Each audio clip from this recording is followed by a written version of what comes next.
Être plasticien, tout simplement, c'est rentrer dans le... Donc vous êtes donc dans la sculpture sur pierre, Oui. mais dans une optique thérapeutique. Dans une optique de connaissance de soi. Donc vous avez des élèves. Non, c'est pas quelque chose que je mets en... c'est quelque chose que je compte mettre en place. J'en ai fait plus personnellement pour expérimenter. Et là, comme j'ai déménagé et que maintenant j'aménage un atelier, je vais pouvoir accueillir des gens. Et qu'est-ce que vous allez leur proposer à ces gens? En fait, c'est une thématique que j'aimerais justement proposer avec les fleurs de bac, ou en tout cas dans la continuité, même si c'est pas obligé de faire une séance de fleurs de bac avant. Ah oui, quand même, ça Mais serait ça articulé. s'appuie justement sur le fait, quand on découvre une qualité, vous savez ce que j'évoquais tout à l'heure, on part d'un problème avec la fleur de bac et on se concentre après sur une qualité qu'on aimerait cultiver, développer en soi.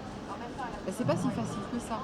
Et ce serait justement avoir un support d'expression de soi et d'étudier, de penser, de préparer justement, de familiariser avec une qualité et de l'exprimer à travers une œuvre qui serait une sculpture. Une sculpture qui correspondrait à À la la... qualité, par exemple, la beauté, par exemple, la confiance, par exemple, la joie. Ce par serait exemple, figuratif ou pas figuratif? l'enthousiasme.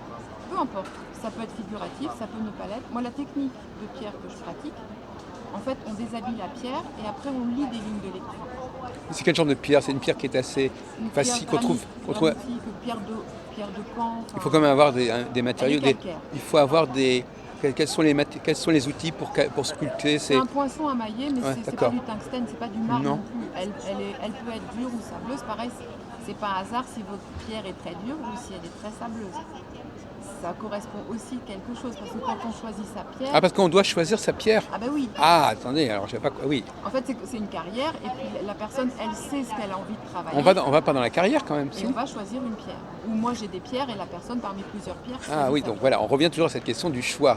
Toujours le choix, Ouais. parce que c'est pas hasard. Et à partir du moment où vous choisissez, quelque part vous n'allez pas reprocher à l'autre machin, non, vous avez choisi cette pierre et vous composez avec ce qu'elle est. Et dans la vie c'est comme ça, on compose Ah oui, avec ce d'accord, qui bien est. sûr. Donc c'est aussi une manière d'observer, ah ben, quelle attitude j'ai quand ça ne me convient pas, quand c'est pas comme je voudrais. Et vous avez, pour chaque pierre, vous avez des informations sur chaque pierre Non, correspondant à ce que ça représente? non, non. Pas Non, vraiment. parce qu'une pierre, c'est un matériau vivant et elle a tout un potentiel qui peut correspondre à plein de gens Donc différents. vous cherchez pas à comprendre ce que veut dire telle pierre. Non. La personne se débrouille avec sa pierre. En fait, après, la personne... Mais quand vous dites déshabille la vous-même pierre. si la pierre est un peu plus comme ceci ou comme cela, c'est pas non plus sans importance. Non, parce qu'en fait, si la pierre est très dure, la personne, il va falloir qu'elle soit très concentrée, il va falloir qu'elle ait beaucoup de patience. Eh oui, Si la pierre est très meuble, il va falloir qu'elle soit très délicate. et donc c'est pas les mêmes qualités qu'elle Et va c'est peut-être développer. quelqu'un qui est très rentre dedans et elle va pas pouvoir, Eh oui, parce que le matériau va lui dire non, eh oui, apprends autre chose. eh oui. Vous voyez, on Et voilà, s'éduque et soi-même. voilà. Parce qu'il y a un contexte. En même temps, on a envie de sortir ça parce que ça nous touche. On sent que ça nous enthousiasme, que c'est important pour nous. Mais on doit prendre en compte le contexte. C'est un peu le rapport à l'autre, en fin de compte, Et quelque oui, part. c'est très relationnel. Oui. Ça peut informer sur le rapport qu'on a avec quelqu'un. Oui, tout à fait. Le rapport avec les autres, le rapport à la vie, le rapport aux événements qui viennent à nous. Comment on arrive à les entendre, à les observer, à les accueillir ou comment on les rejette. Alors on peut choisir un partenaire plus ou moins dur ou plus ou moins mou. Ah oui, je pense que tout est miroir. Bon, donc ça c'est dans les tuyaux, ça Ça, c'est dans les tuyaux. Là, ça y est, j'ai l'atelier maintenant. Mais vous-même, vous avez déjà fait des choses intéressantes dans le domaine de la sculpture. Oui, j'ai travaillé plusieurs pierres dans ce domaine-là. Pas forcément toujours des pierres calcaires. J'ai travaillé aussi l'albâtre. Parce que j'avais envie Donc d'expérimenter. vous allez avoir vous pourriez exposer si vous vouliez. J'ai exposé quelques fois, mais le but pour moi, c'était pas d'exposer, c'était de montrer pour que les gens osent prendre l'outil. Parce que la pierre, ça fascine et ça donne toujours un peu un côté « Oh, mais lui, c'est un artiste, moi, je peux pas ». Or, c'est faux. On retombe dans cette idée de se dépasser. Oui, puis c'est cette idée que l'être humain, en fait, il a tellement de potentiel qu'on ne développe pas. Et c'est comme, moi j'adore Gustave Moreau, cet artiste qui disait, mais l'art, c'est 99% de travail et 1% de talent. Et je pense en effet que c'est dans ces 99% de travail qu'on vit une joie profonde. Parce que là, on découvre des choses, on avance, on transforme. Vous allez avoir un culte pour Camille Claudel? Énormément. C'était une très belle femme. Et je pense pas qu'on connaisse vraiment qui elle a été parce que tout a été énormément déformé. Et j'ai vu une fois une sculpture d'elle où elle représentait la gorgone percée qui tenait la tête de la gorgone. Et j'ai eu l'impression que d'un seul coup, je captais une partie d'elle et que c'était pas du tout ce qu'on en avait laissé. Parce qu'on peut pas, quand on a sculpté, on sait ce que ça signifie de sculpter. Et sa gorgone et son percé, moi j'ai vraiment ressenti que pour sculpter ça, c'est une femme qui avait dépassé énormément ses passions. Elle n'en était pas l'esclave.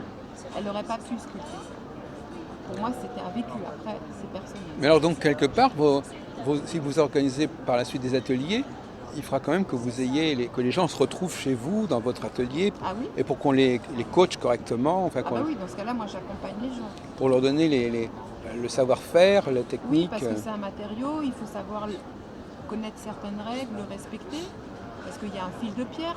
Et se tailler tel que moi j'ai appris, on écoute autant qu'on regarde. Et le fil de pierre, ça s'entend. Si vous... Le fil de pierre. Oui, c'est comme l'oignon. L'oignon, il y a un fil. Mmh. Il y a un fil de vie en fait. Si vous épluchez l'oignon en respectant ce fil, vous ne pleurerez pas. Mmh. Si vous le coupez, vous allez pleurer, ça va vous agresser.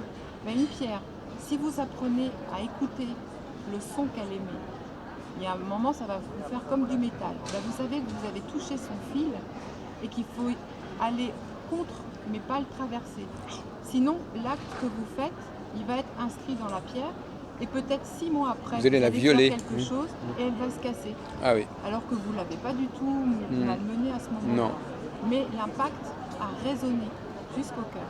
Donc c'est des choses comme ça qu'il faut juste apprendre. Et puis petit à petit, en pratiquant, c'est pas dramatique, hein, tout le monde est capable de le faire. C'est juste, justement, être à l'écoute. Oui, donc encore une fois, il y a une communication qui se fait, Oui. et des vibrations qui passent. Ben, la pierre, c'est un matériau vivant. Oui. Et c'est comme un être humain quand vous lui C'est donnez comme une chose, plante aussi. Oui, voilà, vous lui donnez et vous recevez en retour. C'est inévitable. D'accord. Donc vous travaillez sur des pierres naturelles, c'est ça, sur Oui, des. pierre calcaire. Bon, bah, écoutez, c'est très intéressant aussi.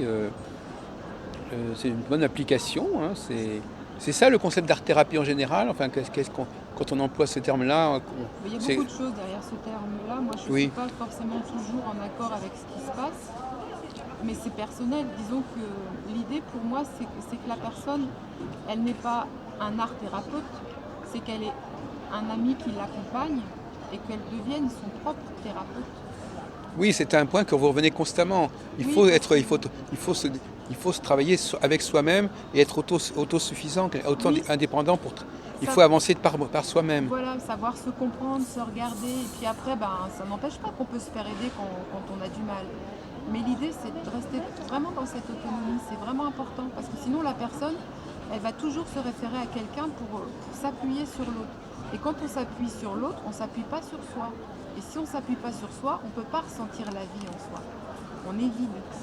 Il manque la force vitale. Mais ça, c'est intéressant que vous ayez pris ça. Je vais vous poser une question un peu indiscrète, mais je ne sais pas si on peut parler de ça. Votre père, c'est important, votre père, dans votre formation?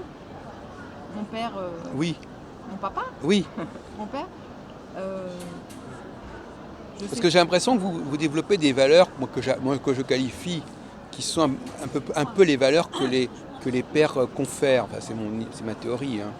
Cette idée de se fier à soi-même, de travailler avec soi-même, de ne pas être constamment... Mon père n'était pas du tout dans cette dynamique-là. Non, mais je veux dire... Par contre, c'était un homme qui est proche de la nature et qui a un grand respect pour l'autre, pour le vivant. oui, Et c'est vraiment ça qui m'a beaucoup touchée Oui. dans son être. Un homme aussi qui disait pas grand-chose, mais qui dit une chose. Le plus important, c'est l'amour.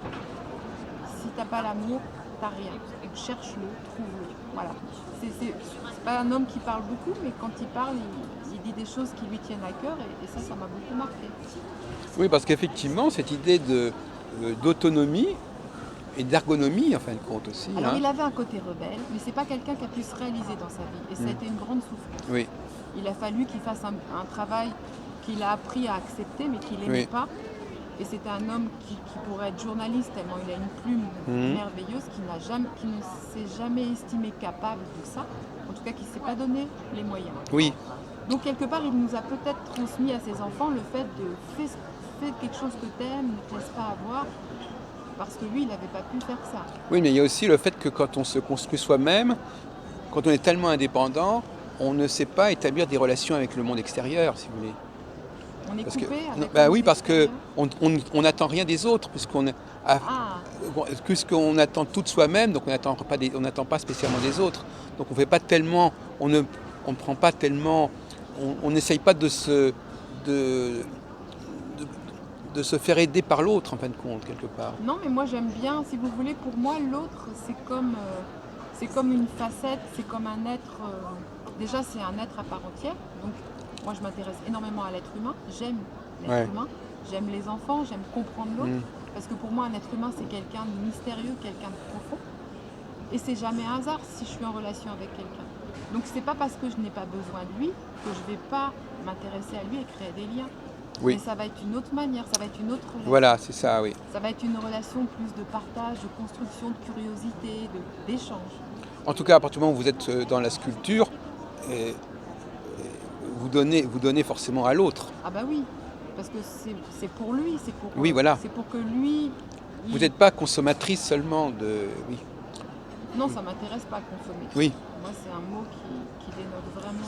Vous consommez... Bah si, on peut consommer de l'art, on peut consommer de la peinture, on peut consommer de la musique. Bah Mais oui, mais... Enfin bon, après, vous, c'est un autre vous débat. préférez plutôt que Vivre. ça vienne de vous, que ça vienne que ça sorte de vous. Ah, mais non, je peux très bien apprécier d'aller dans des musées, voir Oui. des expositions. Pour moi, c'est vital. Parce que c'est aussi... Ça vous inspire aussi, ça. Oui, et puis c'est accueillir le regard de quelqu'un d'autre, à quel point lui, il a vu quelque chose que moi, j'aurais pas vu. Oui. Et ça émerveille. Sinon, oui, on est dans ses œillères, on grandit pas non plus. C'est quand même... On est tous interdépendants, c'est quand même les échanges qui fait que on s'enthousiasme. Mais vous savez qu'il y a quand même un proverbe en français qui dit ne peut pas être à la fois au four et au moulin. C'est-à-dire qu'il y a des choses Le comme... processus créatif, quand on crée, on est, c'est vrai, dans un processus. Mais il y a une deuxième phase qui fait qu'après, on a envie de partager sur ce Oui, qu'on c'est a ça, vécu. voilà. Et là, dans ça, on est de nouveau dans la relation. Donc c'est une respiration intérieure, extérieure. Donc par la sculpture, vous êtes créatrice. En revanche, dans le domaine des fleurs de Bach, vous êtes quelqu'un qui transmet un savoir. Qui partage, ouais. Non, dans les deux cas, vous partagez. Parce que Oui. même mais là, vous transmettez quelque chose qui n'est pas né de vous. Ah oui, c'est vrai. C'est... J'essaye d'être le plus fidèle possible à l'état d'esprit du docteur Bach. Eh oui. C'est vraiment quelque chose qui me tient à cœur. Et c'est en lisant justement ces écrits où je me suis dit, ah mais, ah bon, c'est ça les fleurs de Bach? C'est pas du tout ce que j'avais appris. Et j'ai trouvé étonnant qu'on le cantonne si vite à quelque chose de si simplé, alors que sa pensée était beaucoup plus profonde. Oui, en fin de compte, c'est vrai que vous essayez quand même un peu de concilier les contraires, hein, on a l'impression. Hein. C'est-à-dire que c'est un peu déconcertant. Parce que par exemple, on vous entend à un moment donné, vous dites il faut choisir sa propre couleur. Après, vous dites oui, mais finalement, d'après le thème, on peut le savoir. Et en même temps, vous transmettez ce que dit Bach. En même temps, vous cherchez à être vous-même créatrice. À la fois, vous êtes dans l'autosuffisance, mais il faut aussi voir ce que les autres peuvent vous apporter. Enfin bon. Ben pour moi, ça fait partie de la vie, c'est des échanges. Oui, oui. Quoi. On a parfois besoin d'être totalement impliqué dans une direction, puis après, hop, on s'ouvre, on élargit. Peut-être que j'aime les contradictions. Merci beaucoup en tout cas, Sylvie. Ben, je vais vous rendre à votre